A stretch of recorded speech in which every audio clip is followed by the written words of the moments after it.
Hello અને નમસ્કાર મિત્રો, કેમ છો બધા? મજામાં ને? મિત્રો, હું મહેતા ફરી એકવાર સ્વાગત કરું છું તમારું તમારી પોતાની ચેનલ પર.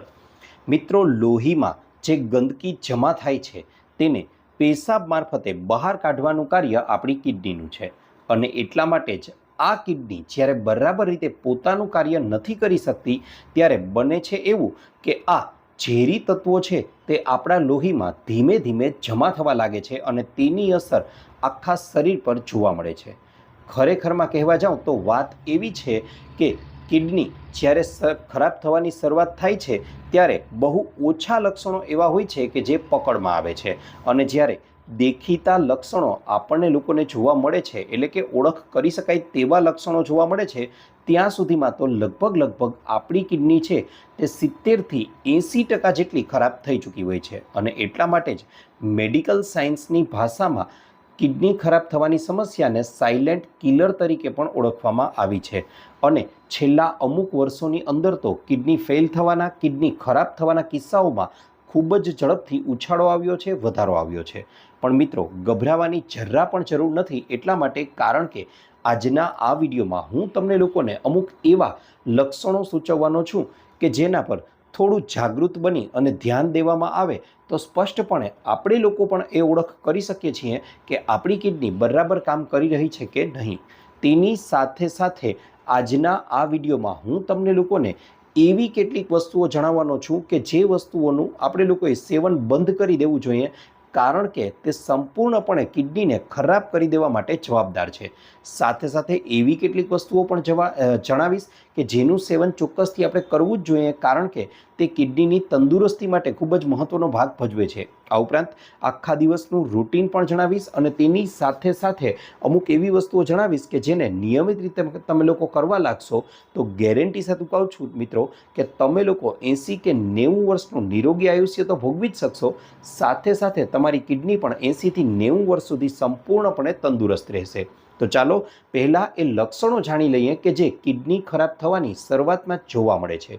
મિત્રો, તેમાં સૌથી પહેલું અને મહત્ત્વનું લક્ષણ તમને જણાવી દઉં તો એ છે આપણા પેશાબમાં થતો ફેરફાર. જી હા મિત્રો, સામાન્ય માણસ છે તે સામાન્ય રીતે આખા દિવસ દરમિયાન 6થી 10 વાર પેશાબ કરવા માટે જાય છે, પરંતુ આની માત્રામાં જ્યારે ફેરફાર થવા લાગે, એટલે કે ખાસ કરીને વધારો થઈ જાય અને એવા કોઈ વ્યક્તિઓ કે જેમને રાત્રે ઉઠી અને વારંવાર પેશાબ કરવા માટે જવું પડે છે, તો ચોક્કસથી તે લોકોએ ચેતી જવાની જરૂર છે. મિત્રો, આ ઉપરાંત વાત કરવા જાઉં તો તમે લોકો પણ જ્યારે પેશાબ કરવા માટે જાઓ છો ત્યારે તમારા પેશાબની અંદર ખૂબ જ વધારે ફીણ ઉત્પન્ન થતા હોય, ખાસ કરીને જે જગ્યાએ ઊભું ટોયલેટ હોય તેમાં આ ચિહ્ન સ્પષ્ટપણે તમે જોઈ શકશો કે તમારા પેશાબની અંદર વધારે ફીણ ઉત્પન્ન થતા હોય અથવા તો ખૂબ જ વધારે ગંદી સ્મેલ આવતી હોય તો બની શકે કે તમારા પેશાબની અંદર પ્રોટીન છે તે લીકેજ થઈ રહ્યું છે. જી હા મિત્રો, પેશાબમાં ક્રિએટિન આવવાના 1 થી 1.5 વર્ષ પહેલાં જ પ્રોટીન છે તે લીકેજ થવા લાગે છે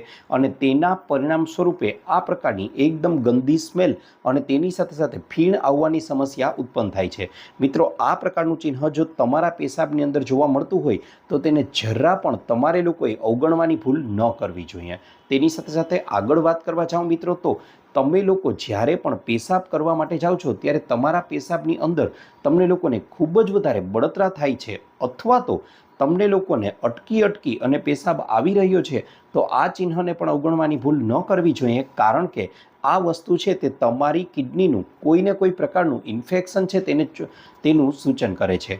એટલા માટે મિત્રો, આ પહેલું ચિહ્ન હતું કે જેમાં દર્શાવેલું છે કે પેશાબમાં થતો કોઈ પણ પ્રકારનો ફેરફાર હોય તેને જરા પણ આપણે લોકોએ અવગણવું ન જોઈએ અને તેની ચોક્કસથી તપાસ કરાવવી જોઈએ. ત્યાર પછી મિત્રો, આગળ વાત કરવા જઈએ તો લક્ષણ નંબર 2ની, તો વહેલી સવારે અથવા આખા દિવસ દરમિયાન શું તમારા પગની ઉપર સોજો રહે છે? તેને દબાવતા જે ખાડો પડી જાય છે તે તરત જ પાછો સરખો નથી થતો અને સરખો થવા માટે 15થી 20 સેકન્ડથી વધારે સમય લાગે છે, તો આ પ્રકારનું ચિહ્ન પણ અવગણવું ન જોઈએ. વહેલી સવારે તમે લોકો જ્યારે ઉઠો છો ત્યારે તમારા આંખની નીચેના પોપચા છે, શું તે તમને લોકોને ઉપસી ગયેલા કે ફૂલી ગયેલા જણાય છે? તો આ પ્રકારનું ચિહ્ન પણ અવગણવું ન જોઈએ. આવું શા માટે થાય છે તો પહેલાં એ જણાવી દઉં. તમે લોકો જ્યારે પણ તમારી કિડની છે તે બરાબર રીતે કાર્ય નથી કરી શકતી ત્યારે બને છે એવું કે કિડની માત્ર લોહીને જ શુદ્ધ નથી કરતી પણ તેની સાથે સાથે શરીરમાં રહેલું વધારાનું સોડિયમ છે તેને પણ દૂર કરવાનું કાર્ય કરે છે. હવે આ સોડિયમને બરાબર રીતે ફિલ્ટર નથી કરી શકાતું ત્યારે તે આપણા શરીરની અંદર જમા થવા લાગે છે. ગુરુત્વાકર્ષણ બળના કારણે તેનાથી પગનો સોજો છે તે ઉત્પન્ન થવાની શક્યતાઓ રહે છે અને આના કારણે જ વહેલી સવારે તમે લોકો જ્યારે ઉઠો છો ત્યારે તમારી આંખોની નીચેના જે પોપચા છે તે પણ ઉપસી જવાની શક્યતાઓ ખૂબ જ વધારે વધી જાય છે. માટે આ પ્રકારનું લક્ષણ પણ જો તમારા શરીરની અંદર જોવા મળતું હોય તો તેને અવગણવાની ભૂલ ન કરવી જોઈએ અને તરત જ આપણે લોકોએ તેના પર ધ્યાન આપવાની જરૂર છે. ત્યાર પછીના લક્ષણની વાત કરવા જઈએ મિત્રો તો આપણી કિડની કે જે આપણી મુઠ્ઠી જેવડું એક અંગ છે કે જે ખરેખરમાં આપણી પીઠમાં પાછળ નીચેના ભાગે બંને બાજુએ આવેલું હોય છે. મિત્રો આ કિડની છે તેની તકેદારી રાખવી આપણા માટે ખૂબ જ વધારે જરૂરી બની જાય છે.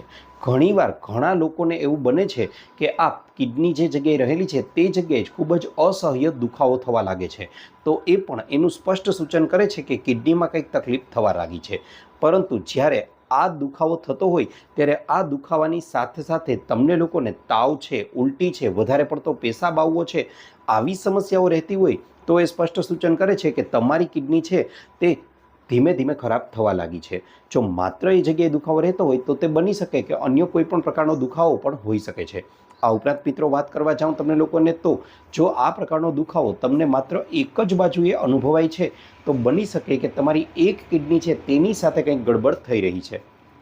ત્યાર પછી મિત્રો આગળ વાત કરવા જાઉં તો ઘણીવાર એવું બને કે તમારી કિડનીની અંદર ઇન્ફેક્શન થઈ ગયું છે તો તેના કારણે પણ આ પ્રકારનો દુખાવો છે તે ઉત્પન્ન થઈ શકે છે. મિત્રો પથરીનો દુખાવો છે તે પણ આ જ પ્રકારનો દુખાવો હોય છે અને તેમાં પણ આ પ્રકારની સમસ્યા ઉત્પન્ન થાય છે. માટે આ ચિહ્નને હળવાશથી ન લેતા તેની પૂરી તપાસ કરાવવી જોઈએ. ઘણીવાર ઘણા લોકો છે તેવું કરે છે કે પેઇન કિલર ખાઈ અને આ પ્રકારના દુખાવાને દબાવી દેવાનો પ્રયોગ કરે છે, પરંતુ આવું ન કરવું જોઈએ. અલબત્ત વિજ્ઞાન તો એવું પણ માને છે કે જ્યારે આ પ્રકારના દુખાવાને દબાવી દેવા માટે પેઇન કિલરોનું સેવન કરવામાં આવે છે તો તેનાથી તમારી કિડનીને વધારે ઝડપથી અને વધુ માત્રામાં નુકસાન થવા લાગે છે. માટે આવું ન કરવું જોઈએ અને તેની યોગ્ય તપાસ કરાવવી જોઈએ. ત્યાર પછી મિત્રો આગળ વાત કરવા જાઉં તો આગળનું જે લક્ષણ છે કે જે સ્પષ્ટ સૂચન કરે છે કિડની ખરાબ થવાનું તો એ છે તમારા શરીરમાં જે લોહી છે તેમાં રહેલા લાલ કણો. આ લોહીમાં રહેલા લાલ કણો છે તે ઓક્સિજનને આપણા શરીરના જુદા જુદા અંગો સુધી પહોંચાડવાનું કાર્ય કરે છે અને તેનાથી જ શક્તિ એટલે કે ઉર્જા છે તે ઉત્પન્ન થાય છે અને આ ઉર્જાથી જ આપણે દરેક કાર્ય કરી શકીએ છીએ. હવે આખી રાત્રિ દરમિયાન તમે લોકો પૂરતો આરામ કરો છો અને વહેલી સવારે ઉઠ્યા પછી તરત જ તમને લોકોને પણ ખૂબ જ વધારે થાકનો અહેસાસ થાય છે તો આ પણ એક તેનું દેખીતું ચિહ્ન બની શકે છે. એટલા માટે જ મિત્રો તમને જણાવું છું કે જો તમારા શરીરની અંદર પણ પૂરતી માત્રામાં લાલ કણો નથી તો તમારા શરીરના બધા જ અવયવો સુધી યોગ્ય માત્રામાં ઓક્સિજન નહીં પહોંચી શકે અને ઓક્સિજન નહીં પહોંચી શકે તો તેના પરિણામ સ્વરૂપે તમારા શરીરમાં વધારે ને વધારે તમને લોકોને થાકનો અહેસાસ થવા લાગે છે. હવે આવું શું કામ બને છે એ જણાવી દઉં તો આ લાલ કણોની માત્રા જ્યારે આપણા શરીરમાં ઘટવા માંડે છે તો તેવું બનવા માટે જવાબદાર છે આપણી કિડની. કારણ કે લાલ કોષોને બનવા માટે એક અંતઃસ્ત્રાવની જરૂર પડે છે જેનું નામ છે EPO અને આ EPO અંતઃસ્ત્રાવને બનાવવાનું કાર્ય જ આપણી કિડની કરે છે.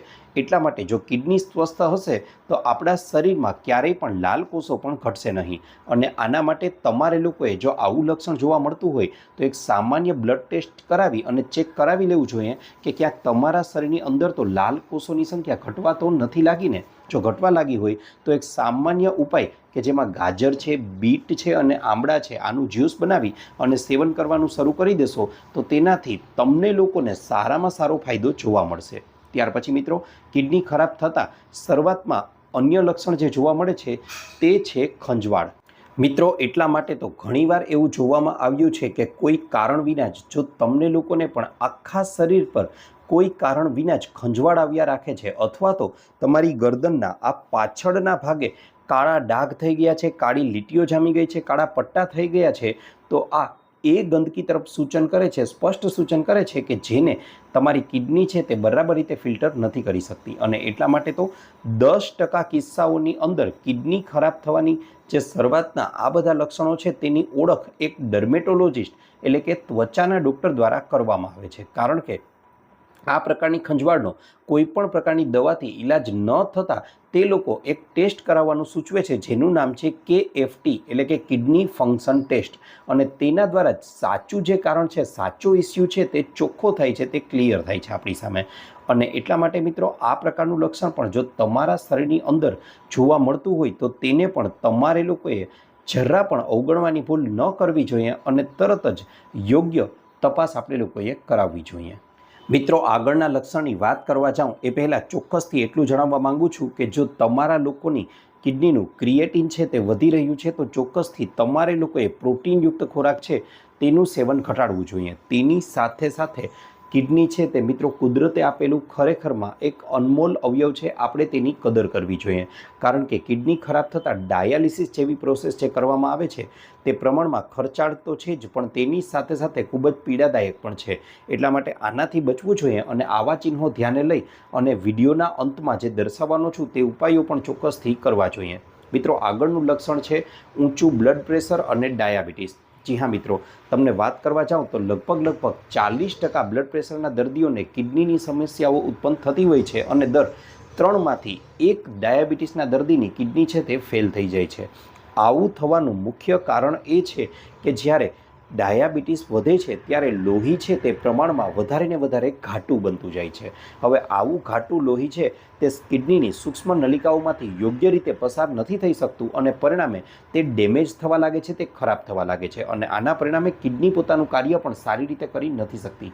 એટલા માટે તો મેડિકલ સાયન્સની ભાષામાં આને ક્રોનિક કિડની ડિઝીઝ તરીકે પણ ઓળખવામાં આવે છે કે જે ખરેખરમાં આપણી કિડનીને નુકસાન પહોંચાડે છે. માટે આવી બાબતોથી હંમેશા આપણે લોકોએ ધ્યાન રાખવું જોઈએ, બચવું જોઈએ. આ ઉપરાંત મિત્રો વાત કરવા જાઉં તો અમુક સામાન્ય કેટલીક તકેદારીઓ છે જેને પણ તમે લોકો જો રાખી લેશો તો ચોક્કસથી કિડનીને લગતી મોટાભાગની સમસ્યાઓથી બચી જશો.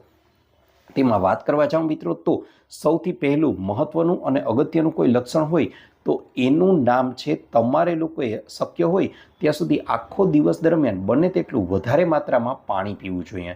અને આ પાણી પણ જો તમે લોકો નવશેકું કરીને પીશો તો તેનાથી તમને લોકોને ખૂબ જ વધારે ફાયદો જોવા મળશે. સાથે સાથે બીજો એક અગત્યનો ઉપાય મિત્રો તમને સૂચવું છું કે તમારે લોકોએ હંમેશા એ વસ્તુ યાદ રાખવાની છે કે ક્યારેય પણ ડૉક્ટરના પ્રિસ્ક્રિપ્શન વિના કોઈ પણ પ્રકારની મેડિકલ શોપ પરથી સીધી જ દવાઓ લઈ અને તેનું સેવન ન કરવું જોઈએ. તે આપણી કિડનીને સીધું જ નુકસાન પહોંચાડવાનું કાર્ય કરે છે. તેની સાથે સાથે વધારે મસાલાવાળો કે તળેલો ખોરાક પણ ન ખાવો જોઈએ, તેનાથી પણ આપણી કિડનીને નુકસાન થાય છે. આ ઉપરાંત મિત્રો, હવે વિડીયોમાં આગળ હું તમને લોકોને એવી કેટલીક વસ્તુઓ સૂચવું છું કે જેનું સેવન કિડની માટે ખતરનાક સાબિત થઈ શકે છે. જેમાં નોનવેજ ખોરાક છે, રાજમા કે જેને આપણે કિડની બીન્સ તરીકે ઓળખીએ છીએ. ખરેખરમાં તેનો આકાર કિડની જેવો છે પણ તેમાં 600 મિલીગ્રામ જેટલું પોટેશિયમ હોય છે કે જે કિડની માટે ખતરનાક બની શકે છે. આ ઉપરાંત મિત્રો, મસૂરની દાળ કે જેમાં ફોસ્ફરસ અને પોટેશિયમની માત્રા વધારે હોય છે, માટે તેનું સેવન પણ ન કરવું જોઈએ. અને સાથે સાથે ઘણા લોકો પ્રોટીન સપ્લિમેન્ટનો ઉપયોગ કરે છે, પ્રોટીન પાવડરનો ઉપયોગ કરે છે, વે પ્રોટીનનો ઉપયોગ કરે છે, તેનું સેવન પણ ન કરવું જોઈએ. તે આપણી કિડની માટે નુકસાનરૂપ સાબિત થઈ શકે છે. આ ઉપરાંત ચણા છે તે પણ વધારે માત્રામાં કિડનીના પેશન્ટોએ ન ખાવા જોઈએ અને કાચા ટમેટાં પણ વધારે માત્રામાં ન ખાવા જોઈએ, કારણ કે કાચા ટમેટાં ખાવાથી તમારી કિડનીમાં પથરી થવાની શક્યતાઓ ખૂબ જ વધારે વધી જાય છે. આ ઉપરાંત મિત્રો, અમુક એવી વસ્તુઓ પણ છે કે જેનું સેવન કિડનીના દર્દીઓ પણ કરી શકે છે કે જે તેમના માટે ફાયદાકારક બની શકે છે.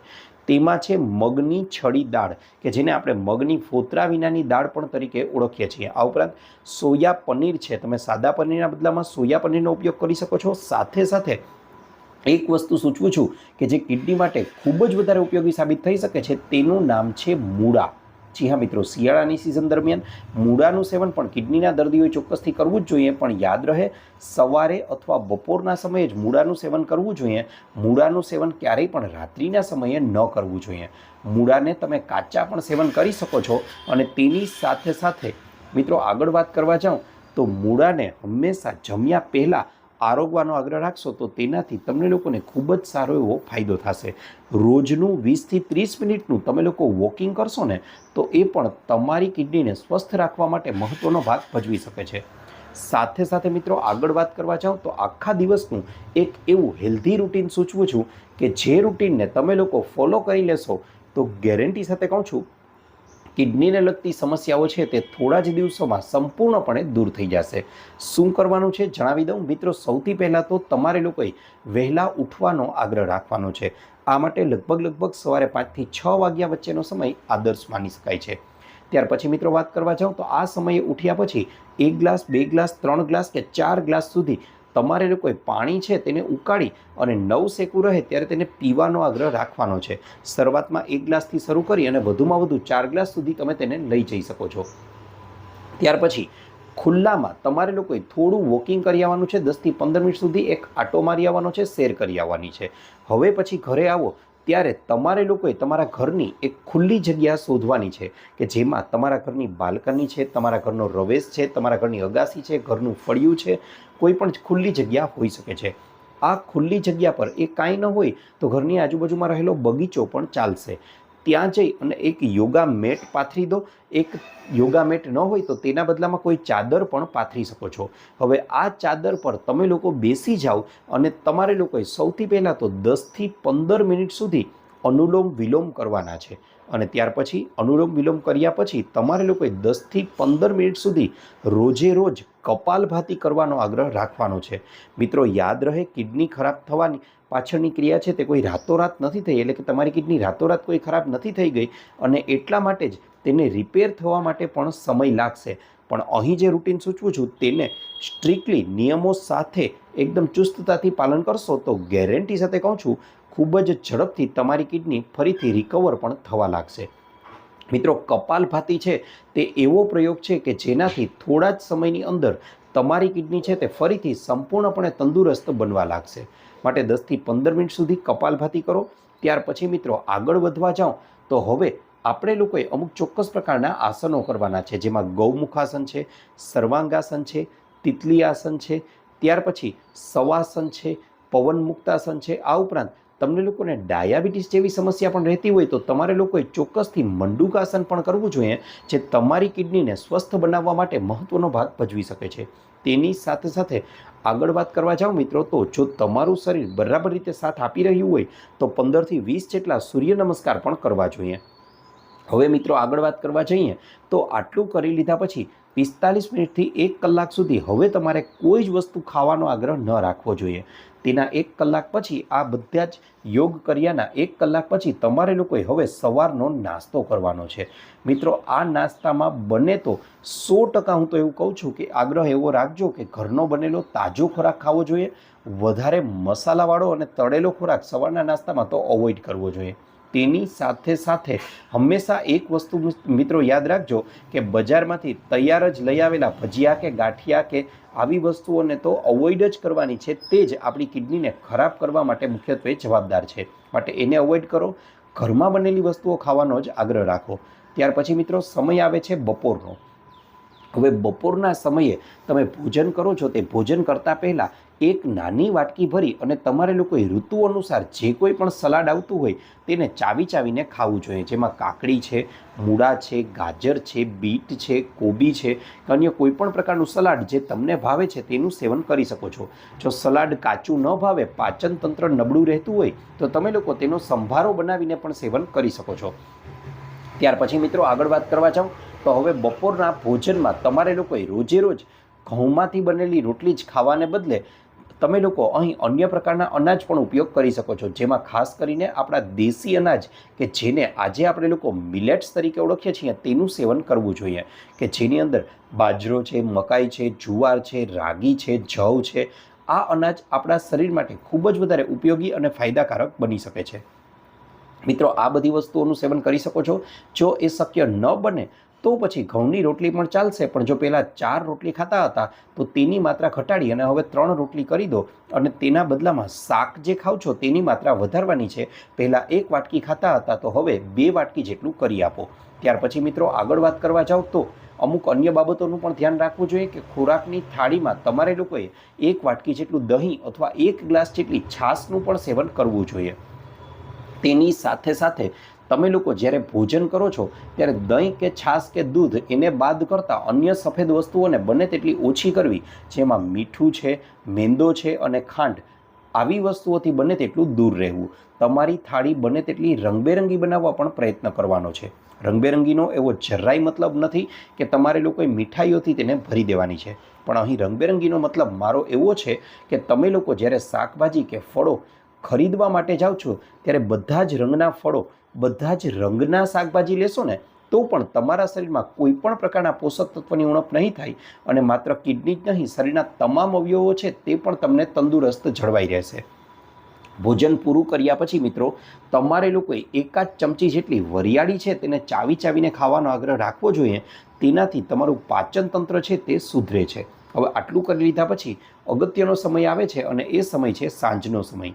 ઘણીવાર ઘણા લોકોને સાંજના સમયે ભૂખનો અહેસાસ થાય છે. ખરેખરમાં તો આ ખોટી ભૂખ હોય છે કે જેને તમે લોકો શરીરમાં ડિહાઇડ્રેશન થવાના કારણે આવી ભૂખનો અહેસાસ થતો હોય છે અને જેને તમે લોકો છે તે થોડું નવસેકું પાણી પી લેશો ને તો આ ભૂખ છે તે બુજાઈ જશે. પણ હજુ માનો કે એવી ભૂખ લાગે જ છે અને ઘણા લોકો આ સમયે ભૂલ કરે છે કે આ ભૂખને પૂરી કરવા માટે તે લોકો સીધા જ પડીકાઓ ખોલી નાખે છે અથવા તો બજારમાં મળતો કચરા ફૂડ છે તેને ખાવાનો આગ્રહ રાખે છે. ઘણા લોકો તો સીધા લારીઓ પર જ પહોંચી જાય છે અને મન પડે તે વસ્તુઓ આરોગી લે છે, અથવા તો ઘણા લોકો પાસે સમય નથી હોતો તો સીધો જ હોટલમાંથી ઓનલાઈન ઓર્ડર કરી દે છે.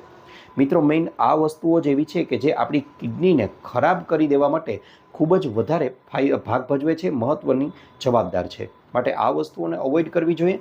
તેના બદલામાં મેં સૂચવ્યું તે પ્રમાણે થોડું ગરમ પાણી પીવો. જો એ શક્ય ન બને તો તમે લોકો વહેલી સવારે પલાળેલા ડ્રાયફ્રૂટ હતા તેને પણ આ સમયે ખાઈ શકો છો. જો એ પણ શક્ય નથી તો તમે લોકો મખાણા લઈ આવો અને તેને શુદ્ધ દેશી ગાયનું થોડું ઘી લઈ અને તેમાં બરાબર રીતે શેકી લો ધીમા ગેસે અને તેમાં ઉપરથી થોડી માત્રામાં સંચળ ભભરાવી અને આને ખાશો ને તો પોષક તત્વોનો તો ભંડાર છે જ, પણ તેની સાથે સાથે તમારા શરીરની અંદર અન્ય કોઈ પણ પ્રકારનું નુકસાન પણ નહીં કરે અને સ્વાદમાં તો સારામાં સારી વેફર, સારામાં સારી ચિપ્સને પણ તે ટૂંકા પાડી દેશે. મિત્રો આ પ્રયોગ સાંજના સમયે કરવાનો છે. હવે જે સમય આવે છે તે સમયે એક એવો નિયમ મિત્રો હું તમને આપવાનો છું કે જે આ બધા નિયમો પર ભારે પડી જશે અને એ મિત્રો એક નિયમ તમે અપનાવી લેશો તો ગેરંટી સાથે કહું છું શરીરમાં કિડનીની સમસ્યા જ નહીં અન્ય તમામ પ્રકારની સમસ્યાઓને પણ તે દૂર કરવામાં ખૂબ જ મહત્ત્વનો ભાગ ભજવી દેશે. અને એ નિયમ છે દિવસનું છેલ્લું ભોજન, એટલે કે રાત્રિનું છેલ્લું ભોજન છે આખા દિવસનું તે સાંજે 7 વાગ્યા પહેલાં ગમે તેમ કરીને પૂરું કરી જ દેવાનું છે. અને બને તો આ ભોજન છે તે પ્રમાણમાં હળવું રાખવાનું છે. હવે મિત્રો આવું શા માટે? તો તમે લોકોએ આપણા ભારત દેશના કે ગુજરાત રાજ્યના ખેડૂત મિત્રોને જોયા હશે તો તેમનું રૂટીન પણ કંઈક આ જ પ્રકારનું છે. તેઓ સખત મહેનત કરે છે અને એકદમ જરા પણ બેઠાડું જીવન નથી જીવતા અને લાંબુ અને નિરોગી આયુષ્ય ભોગવી શકે છે. તો તેના પાછળનું કારણ પણ કંઈક આ જ છે. આ ઉપરાંત મિત્રો વાત કરવા જાઓ તો તમે લોકોએ આપણા દાદા દાદી કે નાના નાનીનું રૂટીન પણ જોયું હશે તો તે પણ કંઈક આ જ પ્રકારનું હતું અને એ પણ ન સમજાય તો મિત્રો તમને જણાવી દઉં કે પક્ષીઓને તમે લોકો જોઈ લો, તેઓ પોતાના માળામાં સાંજે 7 વાગ્યા પહેલાં આવી જ જાય છે અને ત્યાર પછી કોઈ પણ વસ્તુ ખાવાનો આગ્રહ નથી રાખતા. આવું શા માટે? તો મિત્રો તમને જણાવી દઉં કે જ્યારે સૂર્યોદય થાય છે ત્યારે આપણી જઠરાગ્નિ પણ સતેજ હોય છે, એકદમ જાગૃત હોય છે. હવે જેમ જેમ સૂર્યાસ્ત થતો જાય છે તેમ તેમ આપણી જઠરાગ્નિ પણ મંદ પડતી જાય છે અને પચાવવાની ક્ષમતા ઘટતી જાય છે. માટે રાત્રે હળવો ખોરાક લીધો હશે તો સાંજે 7 વાગ્યા પહેલાં ભોજન કરી લેશો તો એ ખોરાક રાત્રે 10:30 11 વાગ્યા સુધીમાં તો પચી જશે. અને હવે રાત્રે 11થી બીજા દિવસે 7 કે 8 વાગ્યા સુધીનો સમય હશે ને એ સમય એવો હશે કે જે સમય તમારું શરીર તેના પોતાના માટે ફાળવશે. એટલે કે શરીરની અંદર રહેલી કોઈ પણ પ્રકારની બીમારી હશે તેને ખૂબ જ સરળતાથી પોતાનું શરીર પોતાની જાતે જ દૂર કરી દેશે અને એનો જ આપણને લાભ થશે અને આપણા શરીરની અંદર નાની મોટી બીમારીઓ તો ચપટી વગાડતા જ દૂર પણ કરી દેશે. તો મિત્રો, આ તો હતો અમારો આજનો વિડીયો. આશા રાખું છું આપને અમારો વિડીયો ગમ્યો હશે. વિડીયો ગમ્યો હોય તો લાઇક કરજો, ચેનલને સબસ્ક્રાઈબ કરજો. આ ઉપરાંત આપને પણ કોઈ હેલ્થ કે બ્યુટી સંબંધિત સમસ્યા હોય તો એ પણ જણાવજો. અમે તેને અનુરૂપ પણ નવા વિડીયો લાવવાનો પૂરતો પ્રયાસ કરીશું. સાથે સાથે મિત્રો, તમે લોકો આ વિડીયોને અહીંયા સુધી જોઈ જ લીધો છે તો એ જણાવવાનું ભૂલશો નહીં કે તમે લોકો આ વિડીયોને ક્યાંથી જોઈ રહ્યા છો, કયા ગામ, કયા શહેર, કયા તાલુકા, કયા જિલ્લા, કયા રાજ્ય કે કયા દેશમાંથી. કારણ કે અમને લોકોને જાણીને ખૂબ જ આનંદ થાય છે કે અમારી ઓડિયન્સ અમને ક્યાં ક્યાંથી જોઈ રહી છે. આપનો ખૂબ ખૂબ આભાર.